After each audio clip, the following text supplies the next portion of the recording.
Hi guys, welcome to the ninth podcast of Let's Revise MBBS Cardiology, and today we are going to discuss about acute coronary syndrome. So before that, in the previous podcast, we talked about exercise test.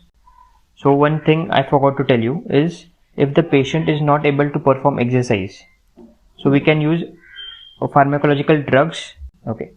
Now in unstable angina and non-STEMI, we have on ECG we get ST depression. Why do we get ST depression?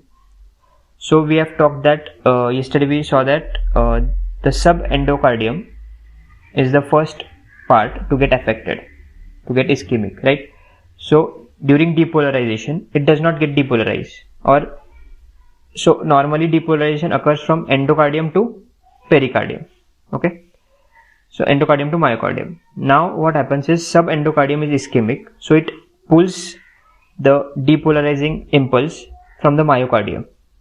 So normally the impulse should be from endo to myo, but here the ischemic subendocardium is pulling or is attracting the depolarizing impulse from the myocardium. So that is in the reverse direction. That's why we get ST depression in non-STEMI or unstable angina. Okay. Now let's talk about cardiac biomarkers. So here let's study some biochemistry. Okay. So what is isoform? Isoform is basically physically distinct forms of same enzyme. Okay. So these isoforms can be produced by different genes. They can have different locations. Okay. They have different electrophoretic mobility, right? And there can be different subunits. So two main enzymes we will discuss, which is LDH and CPK, creatinine kinase. So LDH, the function of LDH is to convert pyruvate into lactate, and LDH is a tetramer. Okay, it has two components. It has two subtypes, H and M. Okay, and since this is a tetramer, we have 5 types of LDH. LDH 1, 2, 3, 4, 5. In one, all the tetramer, all the 4 sites have H. Then in 2, 3 are H and 1 is M. In 3, 2H, 2M. In LDH 4, 1H and 3M. And in LDH 5, all 4 are occupied by M. Okay, so that's how we have 5 types of LDH. So 1 is important for us. So LDH 1 is present in heart. Okay, and LDH 2 is present in RBCs. So LDH 1 is around 30% and LDH 2 is around 35%. So LDH 2 is more than LDH 1.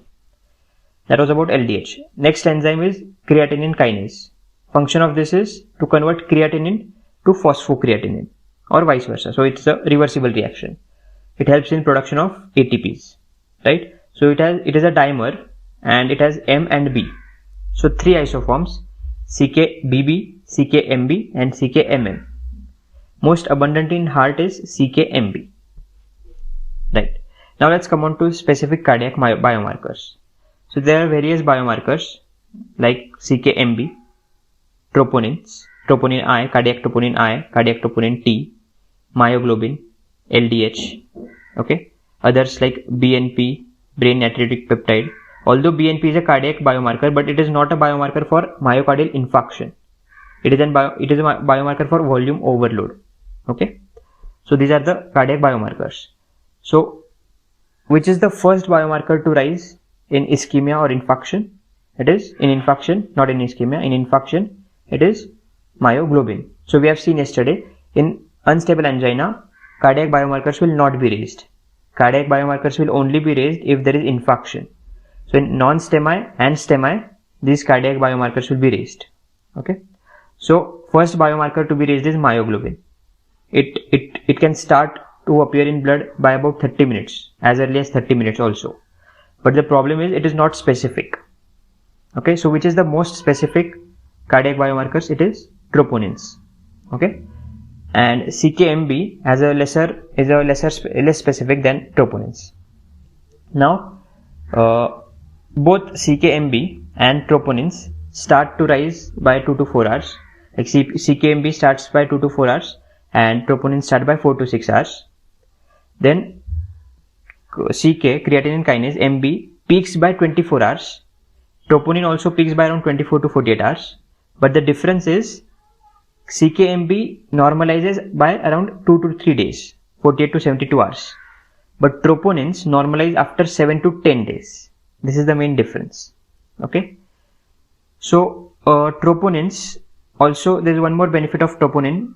It is that if the levels of troponins are high, we can imagine or we can predict that the size of infarct is also larger. So the levels of troponin correlate with the infarct size. Okay.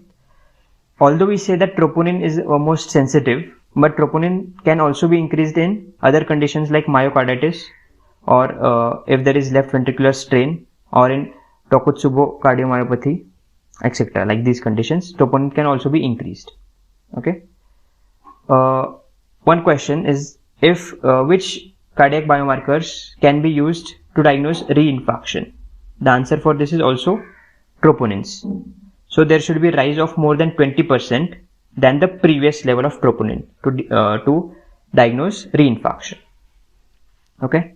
There is one thing known as flipped LDH ratio. So in LDH we have seen that we have LDH1 and 2. LDH1 is in heart, LDH2 is in RBCs. Normally LDH1 is less, is 30%, and LDH2 is more, it is 35%.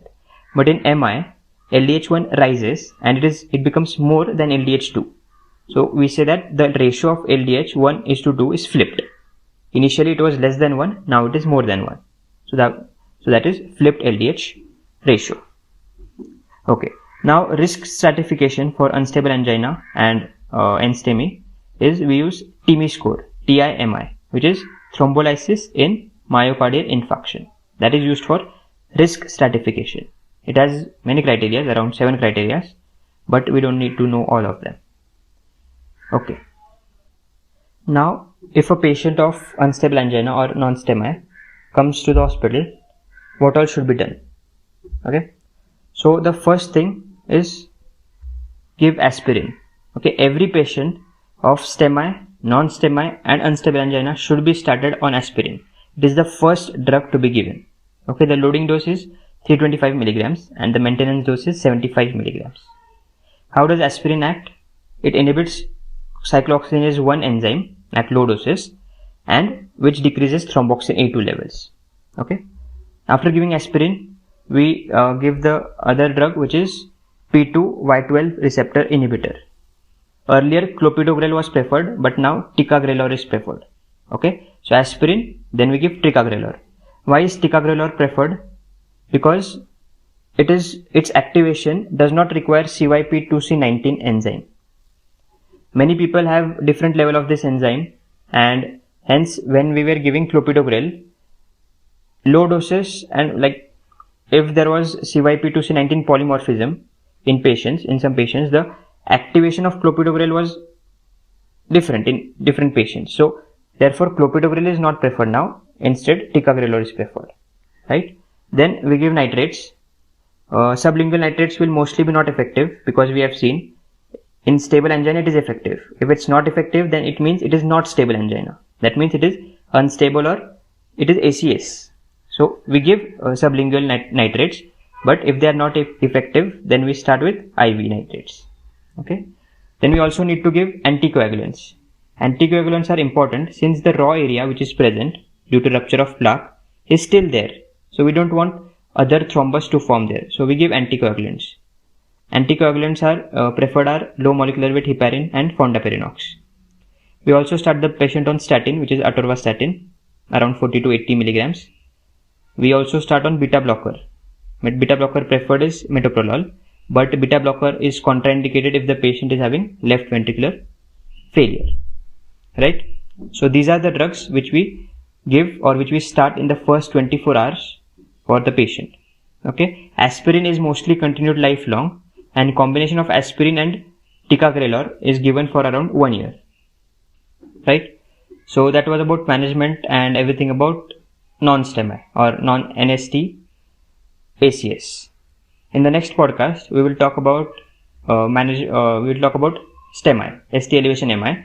There we will see ECG changes, and we will also see about thrombolysis and PCI, which is not done in unstable or non-STEMI, non-stable angina or non-STEMI. Okay. and then we will also summarize this entire topic of ischemic heart disease. Okay, so that's it for today. Take care. Bye bye. So these drugs which we can use are either dobutamine or some vasodilators like adenosine and dipyridamole. Okay, right. Now yesterday we covered about the pathophysiology of ACS or classification of ACS. So today we will start with non-ST elevation ACS. Okay, so in non-ST elevation ACS we have unstable angina and NSTEMI, non-ST elevation MI. Okay, so pathophysiology, as we have seen, that there is plaque rupture and there is partial occlusion of the coronary artery in NST ACS. Okay, so presentation, the patient can have pain, will have pain at rest, and it will last for more than 10 minutes. Okay, the characteristics of the pain we have discussed. Then this pain will be a recent onset pain which started within 2 weeks, and the pattern will be a crescendo pattern. That is, it will be, the next episode will be more severe, the frequencies of the episodes will be higher, will keep on increasing, and you can compare this with the crescendo decrescendo pattern in chronic stable angina. In unstable angina and non-STEMI we have crescendo pattern. Okay, there is one sign which is Levine sign. So it's just that the patient has so much pain that he puts his fist on his heart, which gives the doctor a sign that the patient is having a severe pain.